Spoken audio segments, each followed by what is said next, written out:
A controversial concert has some music fans up in arms tonight, and the owners of a well-known local venue apologizing.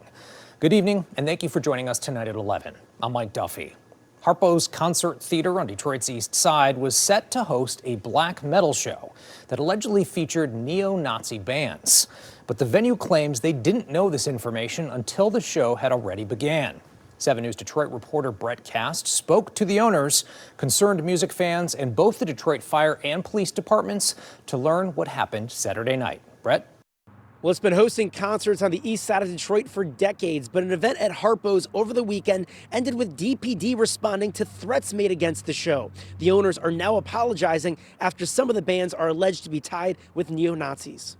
I've been going to rock and metal shows for 20 years and 25 years even. Kevin Weathers is one of many Metro Detroit music fans outraged after seeing Facebook posts this weekend about a concert held at Harpos that included bands allegedly associated with National Socialist black metal or neo-Nazis. There's nowhere for Nazis at any concert venue.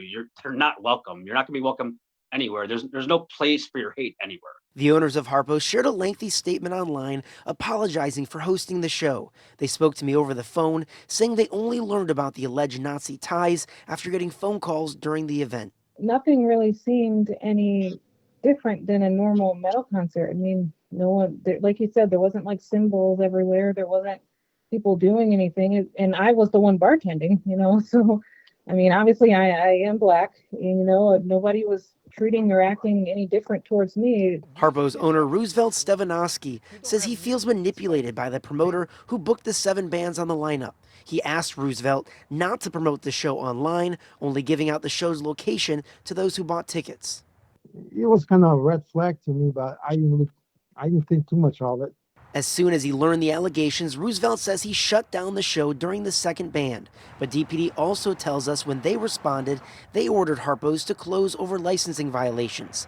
As for the event's content, Harpos is taking the blame head on. We can't take the blame because we didn't do due diligence to do more research on this shows. Like I said, I trusted the promoter, and this will never happen again. This is not us. He apologized. He seems sincere about it. He's got a past owning venues. I guarantee you it's a mistake he'll probably never make again. And the Detroit Fire Department says on top of the licensing issues, there are other violations that also led to the closure. The fire marshal said in a statement, quote, upon arrival at the business in question, the fire marshal division noted multiple egregious life and fire safety violations, including padlocked doors, blocked exits, and no emergency lighting. This is unacceptable. A total of 24 violations were written by the Detroit Fire Department, and they say those violations must be corrected before Harpos can reopen. On the east side of Detroit, I'm Brett Cast, 7 News Detroit.